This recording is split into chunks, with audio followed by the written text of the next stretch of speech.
Hey everyone, welcome. This is Jason Clemmons, Doctor of Chiropractic at the Rock Health and Wellness Center, and this is Life with Jason Clemmons, DC. We are coming to you live right here from the Rock Health and Wellness Center studios in Lubbock, Texas on this March 12th, Wednesday. A little breezy outside in Lubbock. We're on 98.7 Walk by Faith Radio and 1420 AM Lubbock Christian Nation and streaming on 987radio.com. We've got all of our social media going. Thanks for joining us tonight. I hope everything's going good in your world. I hope you had a good day. I got some good feedback from last night's show. I got a little emotional at the beginning of that show last night, and I don't really apologize for it, but it's not really something you guys don't want to sit up here and listen to me trying to talk through my tears. But it was heartfelt, and sometimes that happens, and that's a cool thing about doing a show 5 nights a week, every single week. For over a year and a half now that we've been doing this show. And the reason I called it Life with Jason Clemmons DC is because I'm just trying to share my life with you. That's really what we do is we share it. And some days in life it's stressful. Some days in life it's sad. Some days in life it doesn't go like you want it to go. So all of those things happen, and I'm not I'm not too proud to talk about it. I'm not too proud to show it when it's real and get out and talk about it. So if you want to go back and watch the show, I think it was pretty good. I think it was some good stuff on the show last night, and then we had the taking health to church on Monday. So tonight we're going to break down. We're going to just we started an article last night, and that is a diet in clinical. It's for clinical cardiology, optimal diets for prevention of coronary heart disease. And so we're going to talk about that a little bit. We're going to talk about what are some of the things that we can eat to make sure that we can try to keep ourselves, and what are the numbers we need to reach, and all that sort of thing to keep ourselves from having a heart attack. And we'll talk about some of that based on the literature. Not, from a health and wellness standpoint, we can talk about it because having a heart attack causes subluxation. Having a heart attack causes interference in your nervous system. Just in case you were wondering that, if you thought to yourself, I wonder if it messes up my nervous system at all or creates any interference in my nervous system if I have a heart attack. And the answer to that question is yes. And if you have a severe heart attack, it can completely damage it can turn your nervous system off, right? So I can't talk about coronary artery disease as a cardiologist because I'm not a cardiologist. And I suggest to everybody, especially over 50, that we all get a cardiologist. I think that's probably a good idea to have a cardiologist, to have someone check your heart out. It's simple, doesn't take a lot of testing, and just to have somebody that does that. I'm meeting with somebody on Monday. I want to see if I can make that happen for myself. So I'm not talking about any of these diseases ever from the standpoint of a medical doctor. I'm talking about these diseases from the standpoint of a health and wellness doctor in chiropractic, because I'm trying to detect and correct vertebral subluxation. And when your heart's not working right, it causes that. So we gotta address the root causes so that you don't have a heart attack. Okay, but it was really cool. I was going through some stuff, and I found this energy ball, and I think I showed it to you last year, but I thought I'd show it to you again this year. And I had a whole package of these energy balls, and we had to order some new batteries because all the batteries had gone dead. But this ball is one of the things that actually changed my life, and it's super cool. And I know you guys on the radio won't be able to hear this, but for those of you that are watching on social media, this ball right here, it was really influential in my life, because what it is, it's what it really literally called an energy ball. Safari Ltd is where I got it. www.safariltd.com is where I got it. And I was afraid they were going to run out of them, so I bought like 20 of them or something because I didn't want to ever not have one of these for the rest of my career. But we were sitting. What happens is it's got these two little electrodes on the side of it. Maybe you can see those on the social media. And on the radio, it's just a ping pong ball, and it's got two little electrodes on the side of it. And if you touch both electrodes at the same time, the ball lights up, and it makes this noise. So you guys can see that, right? So if I touch one side and then somebody else touches the other side and we're not holding hands, then nothing happens to the ball. So if I was to hold one side of this little electrode and I was to put it up to you and you were to hold the other side of it, nothing would happen. Like the ball would not light up. But if you touched one side of it and I touched one side of it, and then with our other hand, we held hands, then the ball would light up. Like the energy, when I touch both sides of it, there's an energy that's going through me, through the ball. But if you touch one side and I touch one side, nothing happens until we touch hands, and then there's an energy that goes through the both of us at the same time. And then what I saw with this energy ball was our professor pulled this out one day in chiropractic school, and he got all of us in our classroom to stand up, and we had to be we went all the way around the classroom. We had like 55 or 60 kids in class, in my class. So I don't know how many was there that day, but probably pretty close to 50 kids. And we were all standing in one big circle, and we were holding hands. And I was standing like over against the wall on that side, and the ball was way over at the front of the room on that side. And when we all touched hands, and then the professor and the person next to him touched the ball lit up. And I was like, what? And so I let go of the person's hand that was next to me.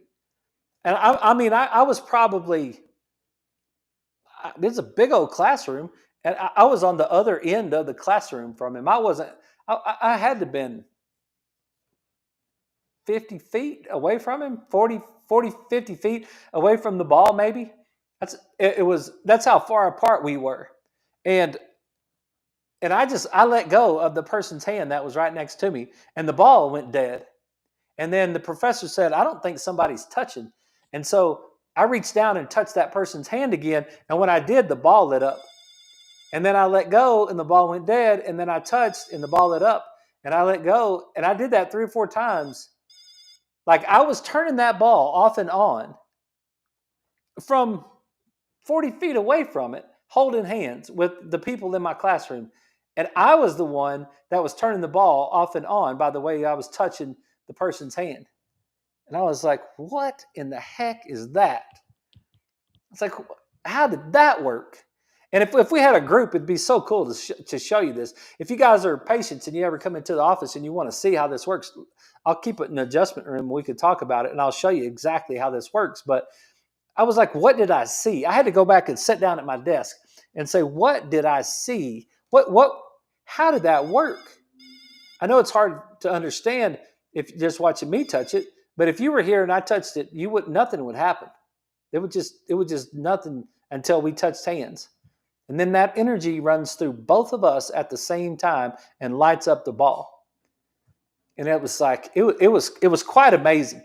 And so I went back to my desk and I sat down and I was like, what did I see? And what I saw was energy.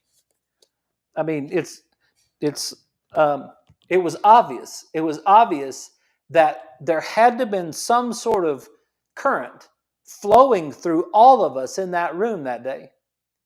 And it was a great illustration of understanding the current that flows through our bodies. That's the whole foundation of chiropractic. It's that foundation that there's an energy that's flowing from my body to my brain, and from my brain back down to my body. And the subluxation, the misalignment, the rotation or the abnormal movement of the joint, or the loss of range of motion in a segment, all of those things, the chemistry the chemistry, which is something we'll talk about tonight, that all of those things disrupt the energy that's flowing through our body. And I know that's really hard on some people to understand because they're just like, energy, oh, you're a weirdo, right? And I was the same way. I used to be the same way. I used to be like, oh, come on, man, don't hit me with that energy stuff. But it's true. That's. I mean, just put your finger up. Just put your finger up and bend your finger back and forth, and just think about how's that working. How, if you could just take your finger and bend your finger back and forth, how's that working? Is it lightning bolts coming through my eyeballs that's that's making that work? No, right? That's energy traveling from my brain through my spinal cord, out the nerve of my arm to the muscle to tell the muscle to contract. And then that's the flexor muscle, tells the flexor muscle to contract. Then it tells the extensor muscle to contract. And then at the same time it tells the extensor muscle to contract, it tells the flexor muscle to stop contracting. And it does it smoothly. Your finger's in contraction, you're in flexion, and then you want to go into extension. Well, what did you have to do? You had to turn off your flexor, and then you had to turn on your extensor, but you had to do it exactly at the same rate. Otherwise, your finger would jerk or it wouldn't move. It'd freeze. If your extensors and your flexors are the same, pulling with the same tension, then your joint doesn't move at all. You can't do that at all. And so that's just energy. It's energy traveling. It's an electrical impulse traveling through that nerve. And that electrical impulse is propagated through that nerve by ion channels, by calcium and potassium and magnesium and all of those things that we get in our food. Like the calcium channels that fire those nerves, and the potassium that balance between calcium and potassium and chloride and all the stuff that's sodium and all the things that have to do with cell function. Those are all things that are part of diet.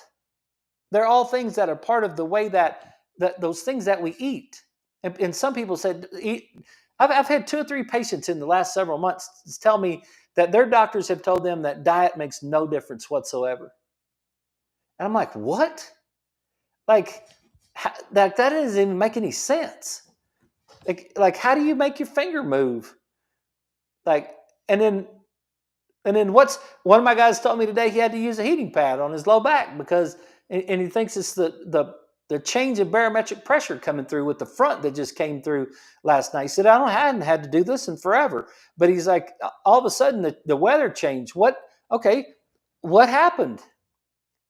How did that, what happened with the weather change that changed the way that the low back functioned, right? Well, it changed the energy in the low back. It changed the energy because it changed the chemistry around the nerve, and now it increased the proprioception, not the proprioception, the nociceptive input, the pain receptors that are around the joints in the low back now are getting fired up and irritated because the chemistry changed. And why did the chemistry change? Because the barometric pressure changed. Now, if you want to talk about something crazy, how does that work? What is pressure?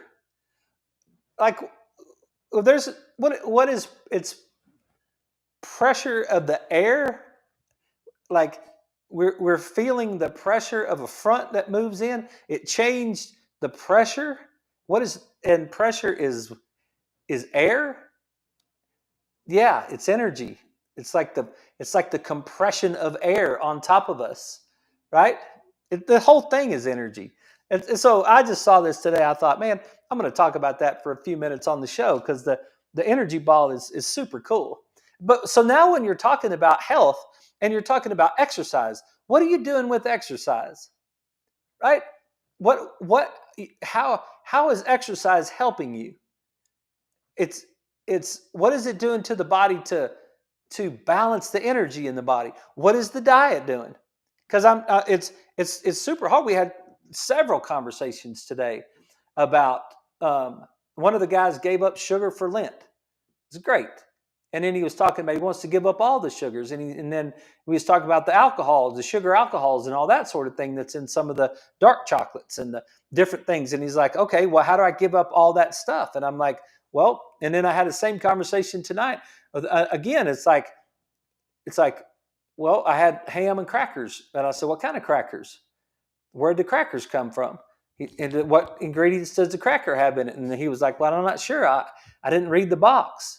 And I'm like, okay, that's what I told the first guy too. I was like, the way you know for sure that there's no alcohol in it is you eat whole food. Right? If it comes in a box or a sack or a can, and if it has a label, then now you run the risk of you're getting something that's processed, right? Like if you eat a chicken breast, it doesn't have any label. If you eat a piece of sirloin steak, it doesn't have any label. It's just sirloin steak. Now you got to understand where that cow came from. So you're hoping that when you buy that grass-fed meat, that it's grass-fed and grass-finished, and that it's raised sustainably and all that sort of thing. That's somewhere down the road. You got to trust somebody, but there's no reading of a label. When you eat asparagus, there's no reading of a label. When you have any of those complex carbohydrates, and let's just take a look at it, because like there's a list of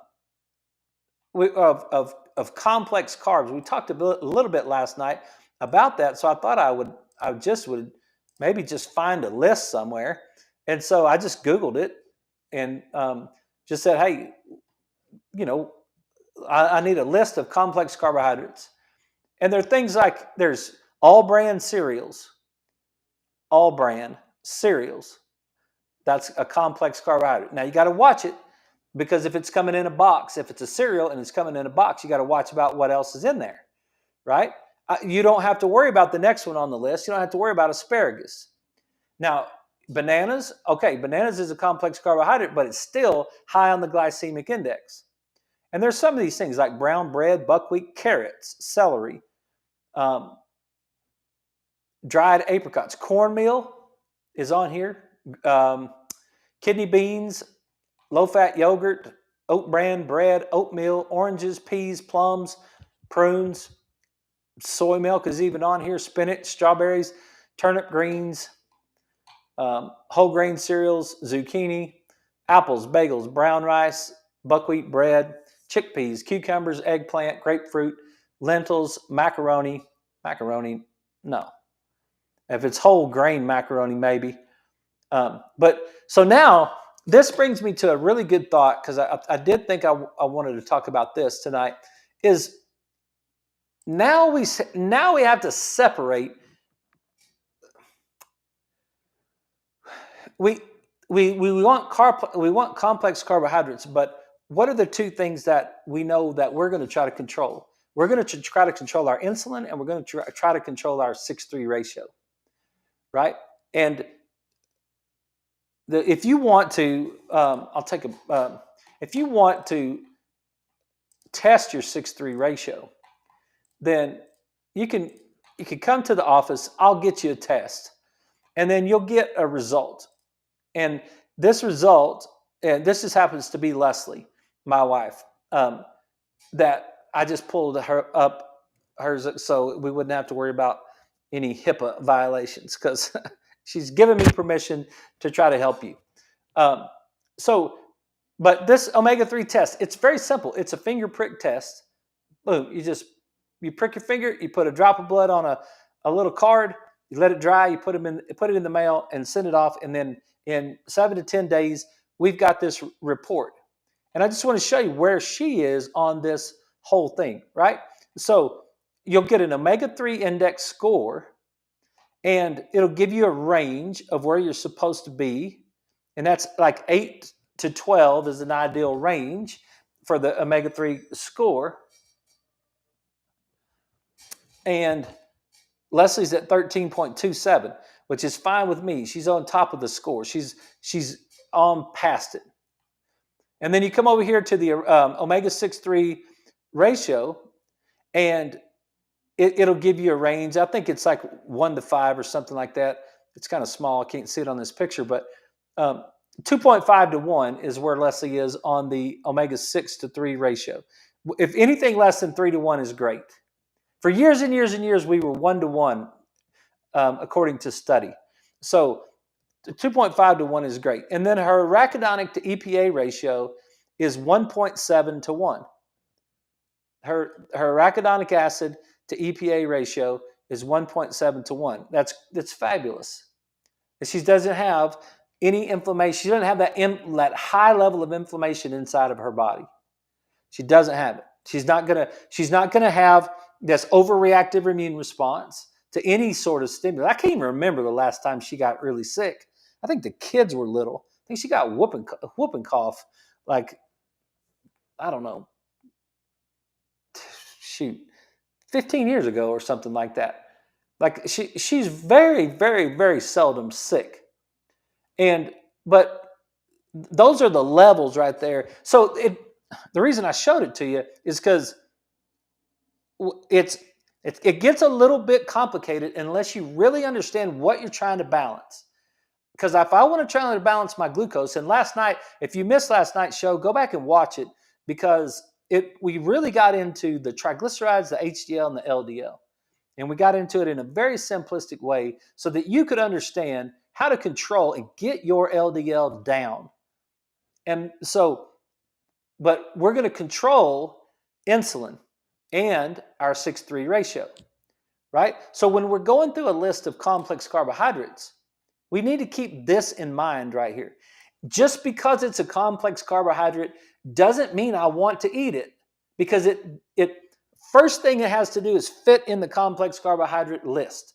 Second thing it has to do is it has to fit in the control my insulin and control my my 6-3 ratio list. So it kind of drops through the first filter. Okay, this is not a refined carbohydrate. Meaning, like, let's go back to our list, and it's like bananas is on the list. All right, now bananas may be a complex carbohydrate, but bananas is going to make my insulin go up really quick. So I'm going to take that one off my list. It is complex, fine, but it is going to make your insulin go up really quick. And that's one of the things that people eat a lot of. Like, people eat a lot of bananas. And I'm not saying that fruit is bad for you, and I'm not saying that bananas are bad for you. I'm saying that if you want to control your blood sugar, you want to watch out. You guys go watch Justin Richards, the insulin resistant one guy. You know, I've mentioned him multiple times on here. But I sent his information out this morning to another patient. Like, he's the one, he wears the patch, the insulin patch, or the blood glucose monitor on his arm, and then he shows you something to eat. And he says, look, and he did coconut milk last night. If I knew how to do that, I'd play that coconut milk deal. It was 49, like, no, it wasn't coconut milk, oat milk. Sorry. It was oat milk. And that he had on there, and it was it spiked it to 49. And so that's not, things get confusing, right? It's like, well, oat milk is healthy for you. No, it's not. Not if it spikes your blood sugar. Not if it spikes your blood sugar, it's not healthy for you. And so I want to make sure that when I think for us, controlling our insulin and controlling our 6-3 ratio, when I go through here and I see cornmeal on there, okay, cornmeal might be on there and it might not spike my insulin, but it's high in omega 6s, so I'm skipping it right there. The dried apricots, I don't know what dried apricots would do. That's a dried fruit, and it may be that may spike it a little bit. So you kind of go through there and you just kind of look and see what are some of the things that are on here, and what are the things like spinach is on there, and zucchini is on there, and chickpeas is on there, cucumbers is on there, lentils is on there. Those are the things. Okra is one of the best things you can eat if you cook it right. Just cut up some okra, put a little olive oil on top of it, put a little garlic salt on it, and put it in the and bake it. Just don't deep fry it in any sort of flour, right? Don't. But okra is great, and like all these supplements that we have from Standard Process that have anything to do with digestive function, the okra pepsin is in all of them, like our Zypan and any of those things. Zymex, that one of our guys is doing fabulous on Zymex, and so you would, I mean, that's a great thing to eat, is okra. Other root vegetables, pinto beans, it's like shredded wheat. Like, well, now we're getting into gluten, right? So sweet potatoes are on the list. Whole grain flours, especially the ancient whole grain flours, that's a big thing in Lubbock now. We've got ancient grain people that are that have hit Lubbock with bread makers and all that sort of thing. And so now I got a bunch of patients who are making that, and that's probably a better option right there. When we get back from the break,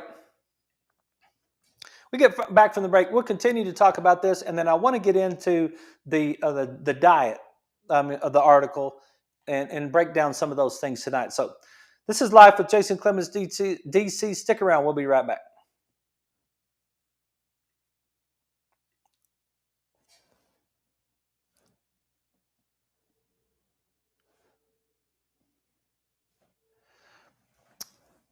So one of the things that's on here is corn,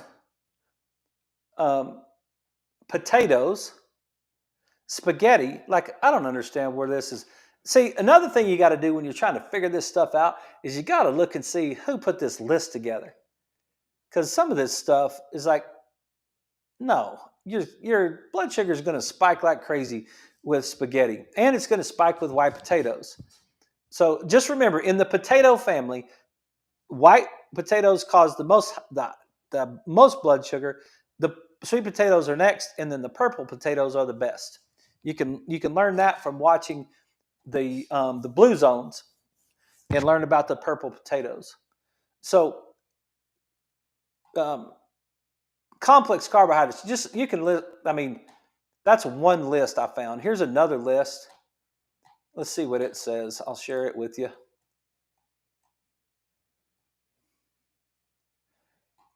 And one sec. We're just talking about this while we're on the break. Like whole fruits, you got all the fruits on there. Now your fruits are going to be, you're going to get more sugar out of your fruits than you are out of your berries. Your starchy veggies like sweet potatoes, winter squash, carrots, pumpkin, turnip, beet, like those are things. And then summer squash, leafy greens, cauliflower, tomatoes, peppers, celery, Brussels sprouts, cucumbers, asparagus, cabbage, broccoli, onions. All of those right there fit in a healthy meal. And then the grain things and the grains and the legumes. Dr. Hyman says that oatmeal is the worst thing you can eat for breakfast. I'll just share that with you. He's like, that's not something that's great. And then the beans and the lentils, the peas, and then those are probably better for us if we're really trying to get serious about what we're eating, right? But what we want to eat is make sure that we're getting our protein. Especially in the morning, we want to make sure that we're getting our protein. So let me get us back on the radio.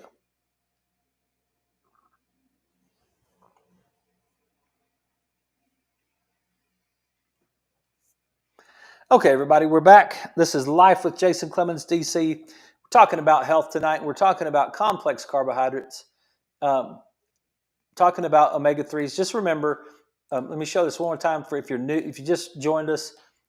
this is the omega-3 test that you can get at the office, and this is the report that you'll get with it. And Leslie takes 3,000 to 5,000. I think she's just at 3,000 right now, but she's at 3,000 to 5,000 milligrams of omega-3s every day. It's part of her routine, and it keeps her 6:3 ratio below 3, and it keeps her arachidonic acid to EPA ratio at 1.7 to 1. That's fantastic. Like, keeping that down there like that is that's good stuff. She's not going to have this overinflamed in response to anything. She's going to be able to have enough inflammation to protect herself if she needs it, and then she's going to have a calm reaction to anything else. And she's very rarely sick, But that's her results right there. All right, let's get on to the article. And let me just clear some of these right quick. But because I wanted to talk about this tonight. This is clinical cardiology. Let me share it right quick. And you may not be able to see it all, but I just show it to you because I put it up here because I want you to know that I'm not making this stuff up. I'm serious about this, right? The JAMA means the Journal of the American Medical Association. So this came out in 2002, November 27th. It's volume 288, pages 2569 to 2578. It's called Clinical Cardiology, Optimal Diets for Prevention of Coronary Heart Disease. And it says coronary heart disease remains the leading cause of mortality in industrialized countries and is rapidly becoming primary cause of death worldwide. Thus, identification of the dietary changes that most effectively prevent coronary heart disease is critical. So they wanted to review metabolic, epidemiologic, and clinical trial evidence regarding diet and CHD prevention. So they went through and did a bunch of that stuff. They selected 147 original investigations and reviews of those things. 147. It's like, this is 2025, right? Like, there is so much literature there's so much literature out there to compel a person to say, oh, okay, I get it. And it's so easy to find. It's not complicated, right? But it says compelling evidence from metabolic studies, prospective cohort studies, and clinical trials in the past several decades indicates that at least 3 dietary strategies are effective in preventing coronary heart disease. Number 1, substitute non-hydrogenated saturated fats for saturated and trans fats. Increase consumption of omega-3 fatty acids from fish oil supplements, or plant sources. Consume a diet high in fruits and vegetables, nuts and whole grains, and low in refined grain products. Those are the 3 things that they came up with. Just because I'm not necessarily a fan of the grain thing doesn't mean that I don't share the information with you. But those are 3 things that we can do. And you may think that I'm crazy that I constantly talk about omega-3 fish oil. Like, it's just in every single health study, almost every single health study that I read. Since 2009, when I started reading it, it's amazing when they start talking about the benefits of omega-3 fatty acids. That it's like you can go one after the other, after the other, after the other. And I'm just trying to read an article here about a diet that controls coronary heart disease. And what is the second thing that shows up? Omega-3 fatty acids, right? It says, however, simply lowering the percentage of energy from total fat in the diet is unlikely to improve lipid profile or reduce coronary heart disease incidence. Many issues remain unsettled, including the optimal amounts of monounsaturated and polyunsaturated fats, the optimal balance between omega-6 and 3s, the amount and source of protein, and the effects of individual phytochemicals, antioxidants, vitamins, and minerals. The conclusion: Substantial evidence indicates that diets using non-hydrogenated unsaturated fats as the predominant form of dietary fat, whole grains as the main form of carbohydrates, and abundance of fruits and vegetables and adequate omega-3 fatty acids can offer significant protection against heart disease.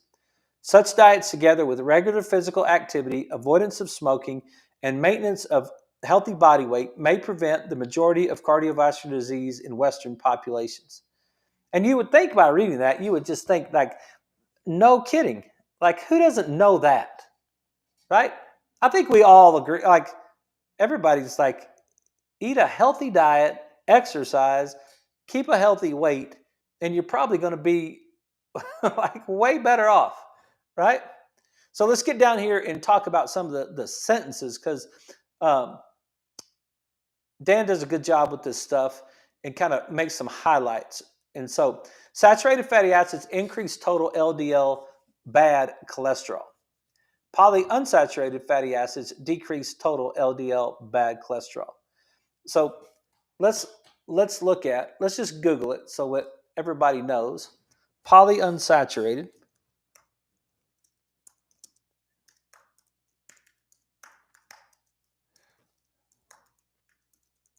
fatty acids.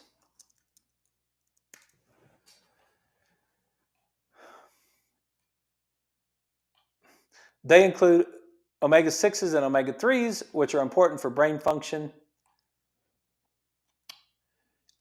So it's about the bonds in there. I thought they might quickly give us. Let's see what saturated fatty acids example.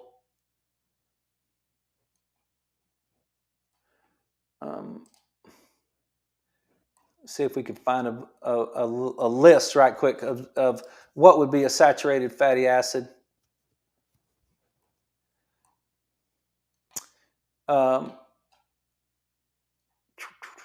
Some this says some healthy saturated fats raise HDL or good cholesterol, while others increase LDL or bad cholesterol. But remember, there's two types. So fat, that's like your butter and meat fat. Those are saturated fats right there. And I'm telling you, like what increases your LDL is your carbohydrates.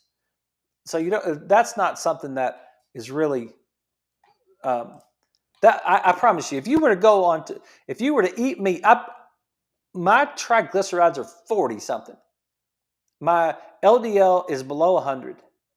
My HDL is over 60, and it came from eating grass-fed animal meat and vegetables and nuts and berries. That's what it came from. So those are important. So it says here, carbohydrates in the diet are necessary. Complex carbohydrates are necessary. And then this is the sentence I read last night. Triglycerides increase when dietary fatty acids are replaced by carbohydrates. Triglycerides increase when dietary fatty acids, when you take the fats out of the meal and you put the carbohydrates in the meal. And that's what they try to convince us of back in the 70s. That's the whole Ansel Keys and all that sort of thing, that the study that was done. It said that fats make you fat and fat causes heart disease. And it's like, no, it does not. It does not. Carbohydrates cause heart disease. Refined carbohydrates causes heart disease because it increases glucose. And glucose causes the problem in the vessels, and it increases the inflammation. Right? Okay. Replacement of saturated fat with carbohydrates proportionally reduce both LDL-C bad and HDL-C good, and thus has little effect on the LDL-HDL ratio and increases triglycerides. This change in diet would be expected to have minimal benefit on CHD. Important, going vegetarian alone may not change your risk. Let me read it again. Replacement of saturated fats like butter and meat with carbohydrates proportionally reduce the LDL-C, the bad, and HDL-C, the good, and thus have little effect on the ratio.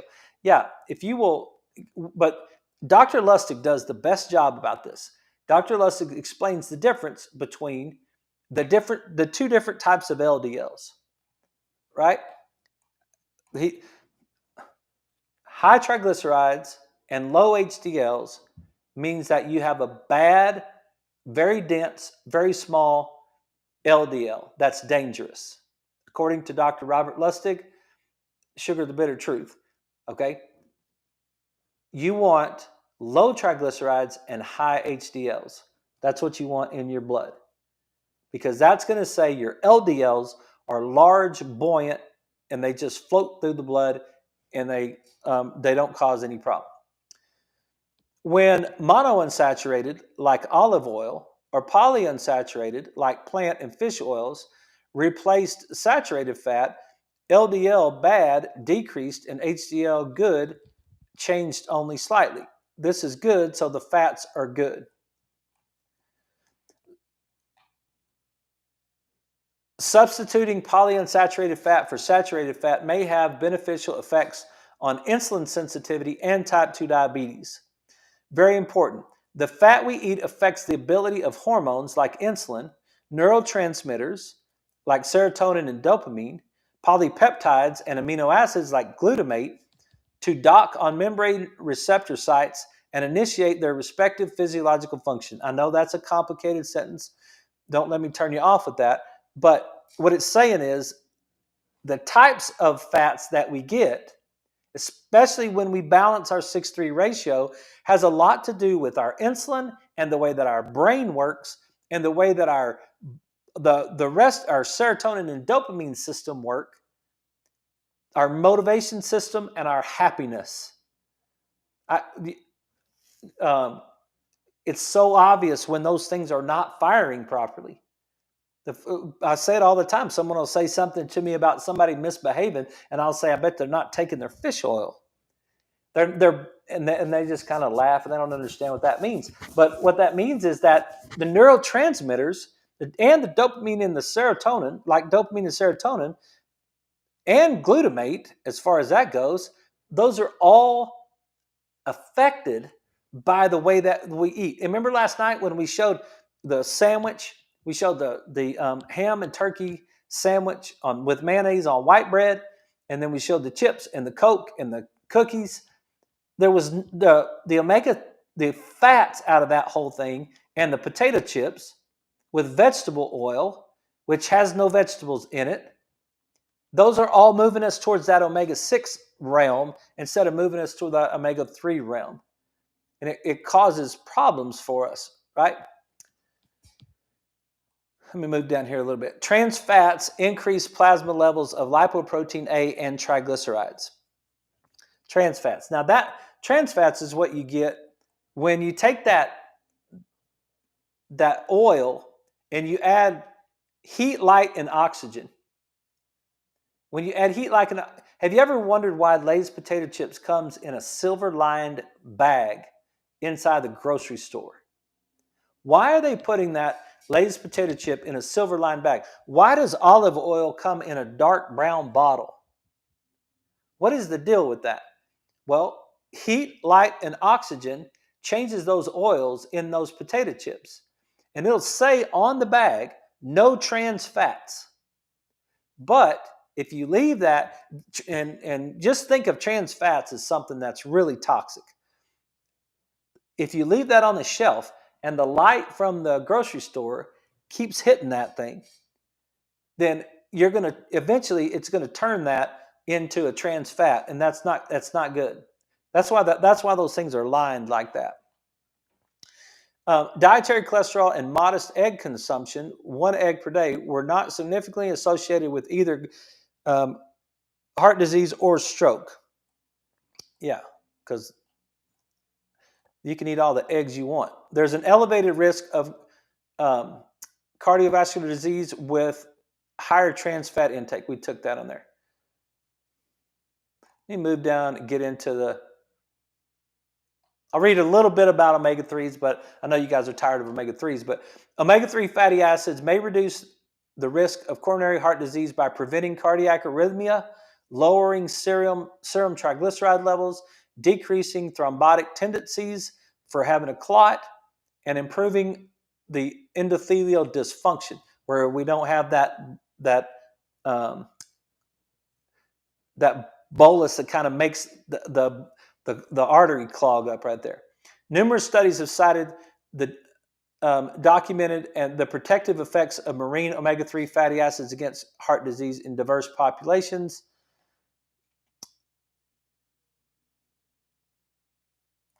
Blood levels of EPA and DHA are strongly associated with decreased risk of sudden cardiac death. That's why I'm saying, like with Leslie, this blood levels of EPA and DHA are strongly associated with a decreased risk of cardiac death.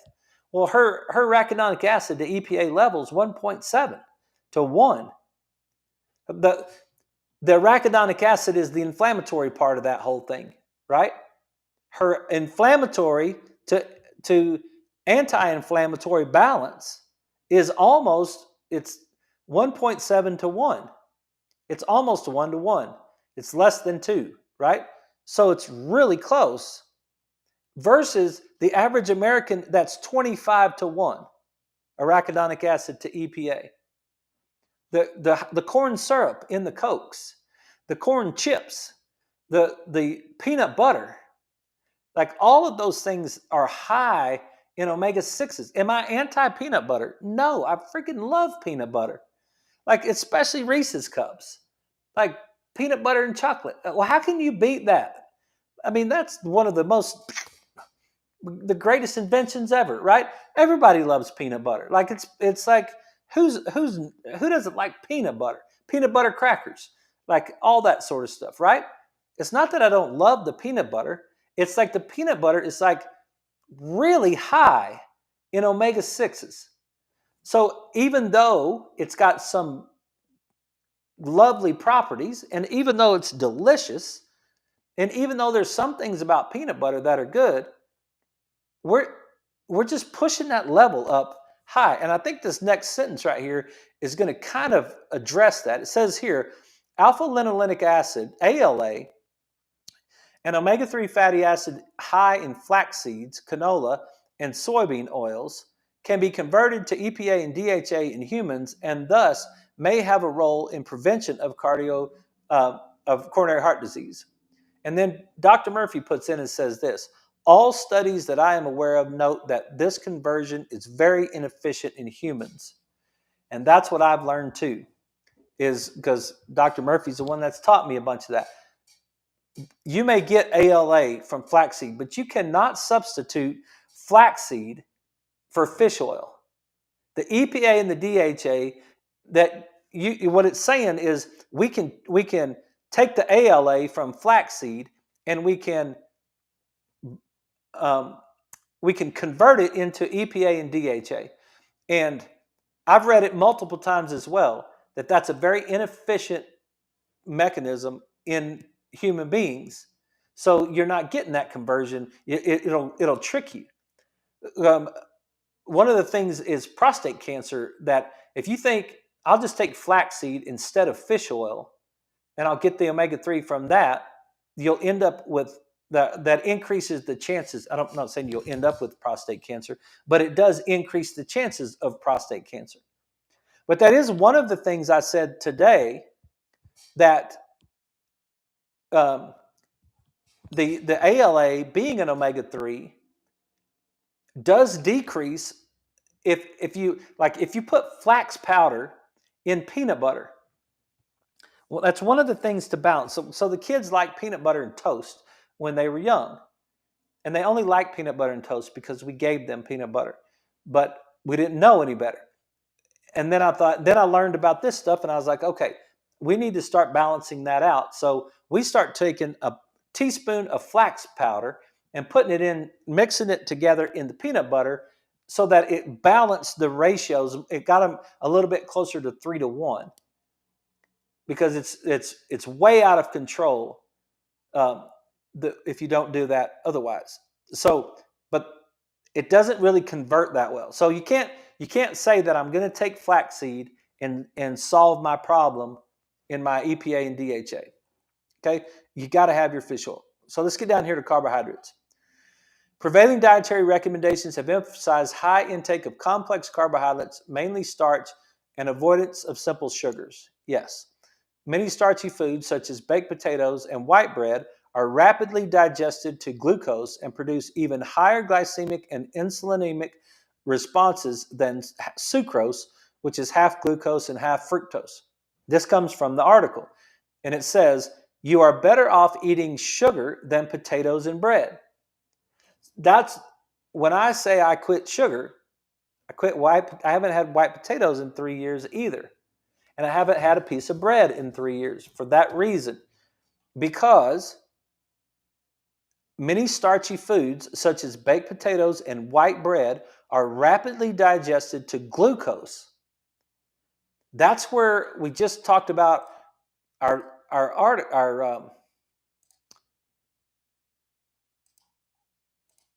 list, right? So here's our list of complex carbohydrates. And what's on the list? Well, pasta's on the list. Potatoes are on the list. Breads are on the list. Corn is on the list. And it's like, okay, fine. That may be a complex carbohydrate, but it doesn't fit in the keeping my glucose level down. Because if I don't keep my glucose level down, then I won't keep my insulin down. You see, after all these years of studying this thing and looking at it over and over and over again, that's where it's like, if I had to just pick two things, if I could control my insulin and my 6:3 ratio, by doing that, I'm going to wipe out so many other things out there that's causing trouble. Like I could just almost, that almost covers it. Not 100% covers it, but it almost covers it right there. It's like it's really important. Though we don't want those starchy foods like baked potatoes. So now that's the steak and baked potato problem, right? You go out to eat, you order a steak, you get a baked potato with it. Like 1,000 times we've done that, right? So what are we doing? We're eating this steak with this saturated fat. We got all this fat in this steak. And then what are we going to do is we're going to eat this baked potato, which is going to increase our blood glucose, which is going to increase our insulin, which is going to tell our insulin to store all of that fat from that steak. Because that's what insulin does. It's like, do not be wasting calories. So if you have steak and you have asparagus, like if you're just gonna like take those two things and just you look at steak and let's any greens. I don't even know if I could spell asparagus. Then you take the steak and the baked potato. All right. Now, what are we going to get? What is the difference? Let's just say you add this together, and this is 1,500 calories. And this is 1,500 calories. What is your body going to do when you eat the steak and the green beans or the asparagus or the salad, the spinach or okra? If you ate steak and okra cooked right, what would your body do with that 1,500 calories? It would use what it wanted, and then it would flush the rest. And you wouldn't keep any of that extra weight on your body. But if you were to eat it with the baked potato, it's going to use what it wants, and it's going to store the rest. And it all comes down to the fact that the baked potato is what kicked in the insulin. Because the baked potato is what took the glucose up. The only reason we eat the baked potato with the steak is because it's on the plate and it's on the menu, and it's on the menu for why? Because no one thought about it. Why do we just learn to eat purple potatoes? Why wouldn't we just have purple potatoes on there? And that kept our glycemic load low. Then we eat the steak and we eat the purple potato, but we don't have purple potatoes in any restaurant. So it's hard to do that with, right? So we got to substitute that thing and get it off of our list so that we don't move that, get that insulin involved. Because that's going to just make our fat cells fatter. And then what happens to fat cells that are fat? They release cytokines. And cytokines increase inflammation. And if this steak is corn-fed, then you compound the problem. Versus this steak that's grass-fed, that's an omega-3 steak, has more a tendency to be more omega-3 heavy, and this corn-fed steak. So now we got a corn-fed steak that's going to increase inflammation, and we're going to throw the baked potato in there, and that's going to end up increasing inflammation in the long run as well. See how quickly we get trapped with all this? Now we're inflamed all the time. And then we end up with all kinds of health issues that deal with inflammation. And that's another thing that goes along with heart disease. So I know we were a little bit all over the place tonight, but there's so much of this stuff that I think is, if you can hear it and you can really start to understand it, you'll change your life. You'll change your life, and hopefully it'll keep you from having a heart attack. You guys have a great night. That's all we got for you tonight. I'll be back tomorrow night at 6. Let me know if I can help you.